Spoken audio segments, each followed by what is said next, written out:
శ్రీ సాయినాథాయ నమః. శ్రీ సాయి సచ్చరిత్రము 14వ అధ్యాయము. నాందేడ్ నివాసియగు రతన్జీ వాడియా మౌలా సాహెబ్ అను యోగి. దక్షిణ మీమాంస. గత అధ్యాయములో బాబా యొక్క వాక్కు ఆశీర్వాదములచే అనేకమైన అసాధ్య రోగములెట్లు నయమయ్యనో వర్ణించితిమి. ఈ అధ్యాయములో రతన్జీ వాడియా అను వానిని బాబా ఆశీర్వదించి సంతానము నెట్లు కలుగజేసెనో వర్ణించెదము. ఈ యోగీశ్వరుని జీవితము లోపల వెలుపల కూడా సహజముగా అత్యంత మధురముగా నుండును. వారు నడచిన, భుజించిన, మాట్లాడిన, ఏ పని చేసినను అన్నియు మధురముగా నుండును. వారి జీవితము మూర్తీభవించిన ఆనందము. శ్రీ సాయి తమ భక్తులు జ్ఞప్తియందుంచుకొను నిమిత్తము వానిని చెప్పిరి. భక్తులు చేయవలసిన పనులను అనేక కథల రూపముగా బోధించిరి. క్రమముగా అవి అసలైన మతమునకు మార్గమును చూపును. ప్రపంచములోని జనులందరూ హాయిగా నుండవలెనని బాబా ఉద్దేశము. కాని వారు జాగ్రత్తగా నుండి జీవితాశయము అనగా ఆత్మ సాక్షాత్కారమును సంపాదించవలెనని వారి ఉద్దేశము. గత జన్మల పుణ్యము కొలది మనకు మానవ జన్మ లభించినది కాబట్టి దాని సహాయముతో భక్తిని అవలంబించి దానివల్ల జన్మరాహిత్యమును పొందవలెను. కనుక మనమెప్పుడునూ బద్ధకించరాదు. ఎల్లప్పుడూ జాగ్రత్తగా నుండి జీవితాశయమును దాని ముఖ్యోద్దేశమునునైన మోక్షమును సంపాదించవలెను. ప్రతినిత్యము సాయి లీలలు వినినచో నీవు శ్రీ సాయిని చూడగలవు. నీ మనసున వారిని రాత్రింబగళ్ళు జ్ఞప్తియందుంచుకొనుము. ఈ ప్రకారముగా శ్రీ సాయిని అవగాహనము చేసుకొన్నచో నీ మనసులోని చాంచల్యమంతయు పోవును. ఇటులే కొనసాగిన ఎడల తుదకు శుద్ధ చైతన్యమునందు కలిసిపోదువు. నాందేడు పట్టణ నివాసియగు రతన్జీ. ఇక ఈ అధ్యాయపు ముఖ్య కథను ప్రారంభించెదము. నైజాం ఇలాకాలోని నాందేడులో పార్సీ వర్తకుడొకడుండెను. అతని పేరు రతన్జీ షాపూర్జీ వాడియా. అతడు చాలా ధనమునార్జించెను. పొలములు, తోటలు సంపాదించెను. పశువులు, బండ్లు, గుర్రములు మొదలగు ఐశ్వర్యముతో తొలతూగుచుండెను. బయటకు చూచుటకు చాలా సంతుష్టిగా, సంతోషముతో గాన్పించెడివాడు. కాని లోపల వాస్తవముగా నట్లుండెడివాడు కాడు. ఈ లోకమునందు పూర్తి సుఖముగానున్న వారొక్కరు లేరు. ధనికుడగు రతన్జీ కూడా ఏదో చింతతో నుండెను.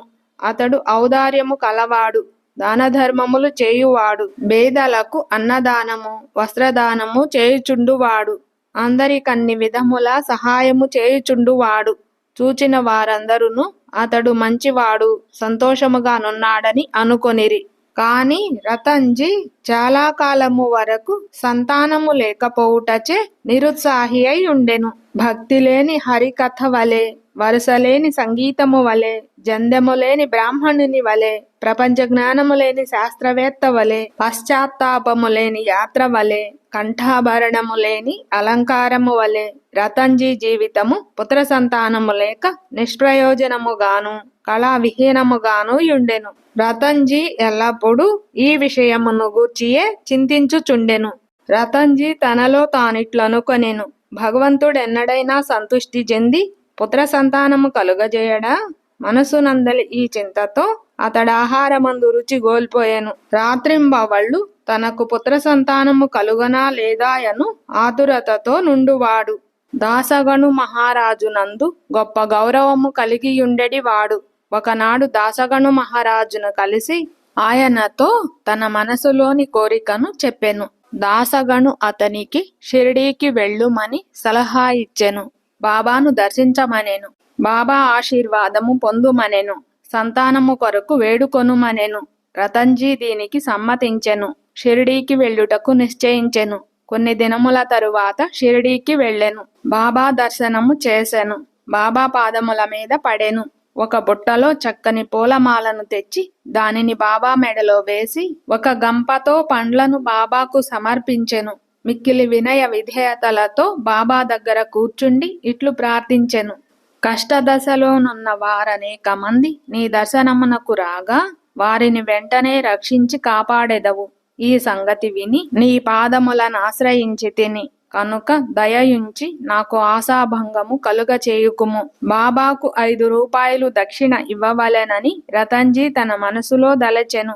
బాబా అతనిని 5 రూపాయలు దక్షిణ కోరి అతడా పైకమునిచ్చునంతలో తనకు 3 రూపాయల 14 అణాలు ఇంతకు పూర్వమే ముట్టియుండెనని, కాన మిగిలిన 1 రూపాయి 2 అణాలు మాత్రమే ఇమ్మనెను. ఇది విని రతన్జీ మిగుల ఆశ్చర్యపడెను. బాబా ఆడిన మాటలను రతన్జీ గ్రహించుకొనలేకపోయెను. కాని బాబా పాదముల వద్ద కూర్చుండి మిగతా దక్షిణ ఇచ్చెను. తాను వచ్చిన పని అంతయు బాబాకు విన్నవించి తనకు పుత్ర సంతానము కలుగజేయుమని వేడెను. బాబా మనసు కరిగెను. దిగులు పడకు, నీ కీడు రోజులు ముగిసినవి. అల్లా నీ మనసులోని కోరిక నెరవేర్చునని చెప్పెను. బాబా వద్ద సెలవు పుచ్చుకొని రతన్జీ నాందేడుకు వచ్చెను. దాసగణుకు షిరిడీలో జరిగిన వృత్తాంతమంతయు తెలిపెను. అంతయు సవ్యముగా జరిగెననియు, బాబా దర్శనము, వారి ఆశీర్వాదము, ప్రసాదము లభించినవనియు, ఒక్కటి మాత్రమే తనకు బోధపడని సంగతి కలదని అనెను. తమకు అంతకు ముందే 3 రూపాయల 14 అణాలు ముట్టినవని బాబా ఆడిన మాటలకు అర్థమేమని దాసగను అడిగెను. ఇంతకు మునుపు నేనెప్పుడూ షిరిడీకి వెళ్ళి ఉండలేదే, నా వల్ల బాబాకు 3 రూపాయల 14 అణాలు ఎట్లు ముట్టెను? అది దాసగణుకు కూడా ఒక చిక్కు సమస్యగా తోచెను. దానిని గూర్చి కొంతసేపు ఆలోచించెను. కొంతకాలమైన పిమ్మట అతనికే దాని వివరమంతయు తట్టెను. మౌలా సాహెబ్ అను మహాత్ముని రతన్జీ అంతకు మునుపు సత్కరించిన విషయము జ్ఞాపకము వచ్చెను. నాందేడులో మౌలా సాహెబు గూర్చి తెలియని వారు లేరు. వారు నెమ్మదైన యోగి. రతన్జీ షిరిడీకి పోవ నిశ్చయించగానే ఈ మౌలా సాహెబు రతన్జీ ఇంటికి వచ్చెను. ఆనాటి ఖర్చు సరిగా 3 రూపాయల 14 అణాలు అగుట చూచి అందరూ ఆశ్చర్యపడిరి. అందరికీ బాబా సర్వజ్ఞుడని స్పష్టపడినది. వారు షిరిడీలోనున్నప్పటికీ దూరములోనేమి జరుగుచుండెనో వారికి తెలియచుండెను. లేనిచో మౌలా సాహెబుకిచ్చిన 3 రూపాయల 14 అణాల సంగతి బాబాకెట్లు తెలియగలదు? వారిద్దరొక్కటే అని గ్రహించిరి. దాసగను చెప్పిన సమాధానమునకు రతన్జీ సంతుష్టి చెందెను. అతనికి బాబాయందు స్థిరమైన నమ్మకము కలిగెను. భక్తి హెచ్చాయెను. కొద్ది కాలము పిమ్మట అతనికి పుత్ర సంతానము కలిగెను. ఆ దంపతుల ఆనందమునకు మితి లేకుండెను. కొన్నాళ్లకు వారికి 12 సంతానము కలిగిరి. కాని 4 మాత్రము బ్రతికిరి. ఈ అధ్యాయము చివరన హరివినాయక సాఠే అనువాడు తన మొదటి భార్య కాలము చేసిన పిమ్మట 2వ వివాహము చేసుకొనినచో పుత్ర సంతానము కలుగునని బాబా ఆశీర్వదించిన కథ కలదు. అట్లే 2వ భార్య వచ్చిన పిమ్మట వారికి 2 కుమార్తెలు కలిగిరి. అతడు నిరుత్సాహము చెందెను. కాని బాబా మాటలెన్నటికీ అసత్యములు కానేరవు. 3వసారి అతనికి కొడుకు పుట్టెను. ఇట్లు బాబా వాక్యము నిజమైనది. అంతనతడు మిక్కిలి సంతుష్టి చెందెను. దక్షిణ మీమాంస. దక్షిణ గూర్చి క్లుప్తముగా చెప్పి ఈ అధ్యాయమును ముగించెదము. బాబా తమను జూచుటకు వెళ్ళిన వారి వద్ద నుండి దక్షిణ పుచ్చుకొనుట అందరికీ తెలిసిన సంగతే. బాబా ఫకీర్ అయినచో, వారికి దేనియందు అభిమానము లేకున్నచో వారు దక్షిణ నెందుకడుగవలెను? వారు ధనము నేల కాంక్షించవలెనని ఎవరైనా అడుగవచ్చును. దీనికి పూర్తి సమాధానం ఇది. మొట్టమొదట బాబా ఏమియూ పుచ్చుకొనేడి వారు కారు. కాల్చిన అగ్గిపుల్లలను జాగ్రత్త పెట్టుకొని జేబులో వేసుకొనేడి వారు. భక్తులను గాని తదితరులను గాని బాబా ఏమియూ అడిగేటి వారు కారు. ఎవరైనా 1 కాని గాని 2 కానులు గాని ఇచ్చినచో వానితో నూనె పొగాకు కొనేడివారు. బీడీ గాని చిలుము గాని పీల్చేవారు. రిక్తహస్తములతో యోగులను చూడరాదని కొందరు 1 గాని 2 గాని పైసలను బాబా ముందర పెట్టేవారు. 1 కాని ఇచ్చినచో బాబా జేబులో నుంచుకొనేడి వారు. అర్ధన అయినచో తిరిగి ఇచ్చేవారు. బాబా కీర్తి అన్ని దిశలకు వ్యాపించిన తరువాత అనేక మంది బాబా దర్శనమునకై గుంపులు గుంపులుగా రాజొచ్చిరి. అప్పుడు బాబా వారిని దక్షిణ అడుగుచుండెను. దేవుని పూజయందు బంగారు నాణ్యము లేనిదే ఆ పూజ పూర్తి కాదు అని వేదము చెప్పుచున్నది. దేవుని పూజయందు నాణ్యం అవసరమైనచో యోగుల పూజలో మాత్రమేలా ఉండరాదు? శాస్త్రములలో కూడా ఏమని చెప్పబడినదో వినుడు. భగవంతుని, రాజును, యోగిని గురుని దర్శించుటకు పోవునప్పుడు రిక్తహస్తములతో పోరాదు. నాణెము గాని డబ్బు గాని సమర్పించవలెను. ఈ విషయము గూర్చి ఉపనిషత్తులు ఏమని ఘోషించుచున్నవో చూచెదము. బృహదారణ్యకోపనిషత్తులో ప్రజాపతి దేవతలకు, మానవులకు, రాక్షసులకు ద అను అక్షరమును బోధించెను. ఈ అక్షరము వల్ల దేవతలు దమము అవలంబించవలెనని గ్రహించిరి, అనగా ఆత్మను స్వాధీనమందుంచుకొనుట. మానవులు ఈ అక్షరమును దానముగా గ్రహించిరి, రాక్షసులు దీనిని దయ అని గ్రహించిరి. దీనిని బట్టి మానవులు దానము చేయవలెనను నియమము ఏర్పడెను. తైత్తిరీయోపనిషత్తు దానము మొదలగు సుగుణములను అభ్యసించవలయునని చెప్పును. దానము గట్టి విశ్వాసముతోనూ ధారాళముగను అణకువతోనూ భయముతోనూ కనికరముతోనూ చేయవలెను. భక్తులకు దానము గూర్చి బోధించుటకు, ధనమందు వారికి గల అభిమానమును పోగొట్టుటకు, వారి మనములను శుభ్రపరచుటకు బాబా దక్షిణ అడుగుచుండెను.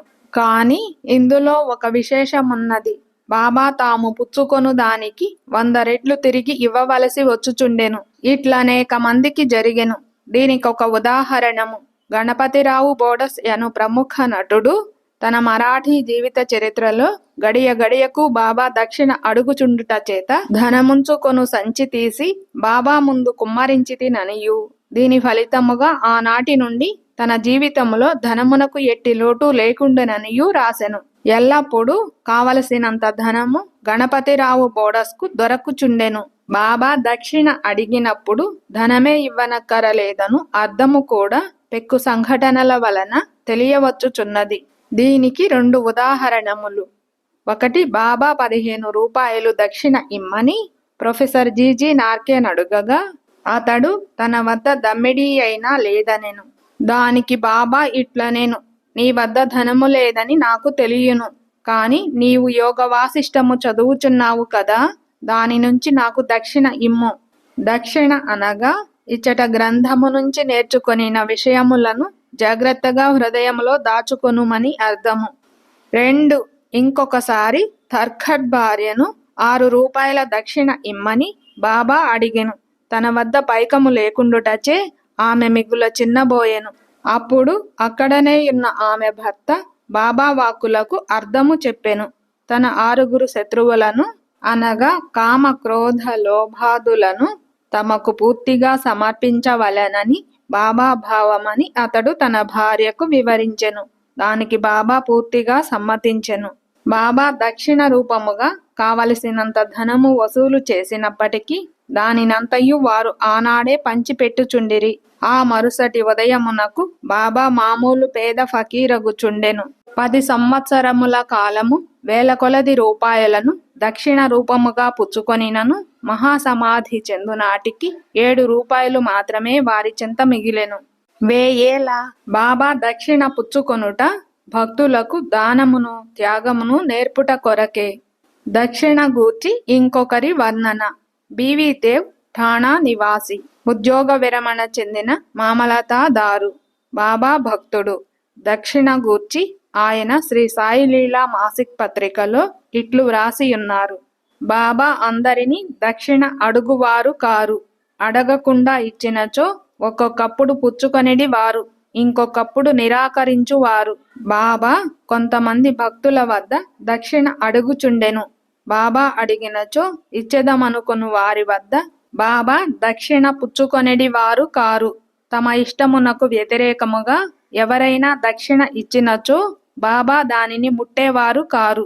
ఎవరైనా దక్షిణ తమ ముందుంచినచో దానిని తిరిగి తీసుకొని పొమ్మనుచుండిరి. బాబా అడిగెడు దక్షిణ పెద్ద మొత్తములు కాని చిన్న మొత్తములు కాని భక్తుల కోరికలు, భావము, వసతి బట్టి ఉండును. స్త్రీలు, పిల్లల వద్ద కూడా బాబా దక్షిణ అడుగుచుండెను. వారు అందరూ ధనికులను గాని అందరూ బీదలను గాని దక్షిణ అడుగలేదు. తాము అడిగినను దక్షిణ ఇయ్యని వారిపై బాబా కోపించి ఉండలేదు. ఎవరి ద్వారానైనా భక్తులు దక్షిణ పంపినచో తెచ్చిన వారు దానిని మరచునప్పుడు వారికి దానిని గూర్చి జ్ఞప్తికి తెచ్చి ఆ దక్షిణను పుచ్చుకొనువారు. ఒక్కొక్కప్పుడు చెల్లించిన దక్షిణ నుంచి కొన్ని రూపాయలు తిరిగి ఇచ్చి పూజలో పెట్టుకొనమనేది వారు. దీని వలన భక్తునికి మిక్కిలి ప్రయోజనము కనిపించుచుండెను. అనుకున్న దానికంటే ఎక్కువ ఇచ్చినచో కావలసిన దానినే ఉంచుకొని మిగతా దానిని తిరిగి ఇచ్చివేయుచుండిరి. ఒక్కొక్కప్పుడు భక్తులనుకొనిన దానికంటే ఎక్కువగా ఇవ్వమనుచుండు వారు. లేదనినచో ఎవరి వద్దనైనా బదులు పుచ్చుకొని గాని అడిగి తీసుకొని గాని ఇవ్వమనుచుండిరి. కొందరి వద్ద నుంచి ఒకే రోజు 3-4 సారులు దక్షిణ కోరుచుండిరి. దక్షిణ రూపముగా వసూలైన పైకము నుంచి బాబా కొంచెము మాత్రమే చిలుమునకు ధ్వని కొరకు ఖర్చు పెట్టుచుండిరి. మిగతా దానినంతయు బీదలకు దానము చేయుచుండెడి వారు. 50 రూపాయలు మొదలు 1 రూపాయి వరకును ఒక్కొక్కరికి నిత్యము దానము చేయుచుండు వారు. షిరిడీ సంస్థానంలోనున్న విలువైన వస్తువులన్నీయు రాధాకృష్ణమాయి సలహాచే భక్తులు తెచ్చి ఇచ్చిరి. ఎవరైనా విలువైన వస్తువులు తెచ్చినచో బాబా వారిని తిట్టెడి వారు.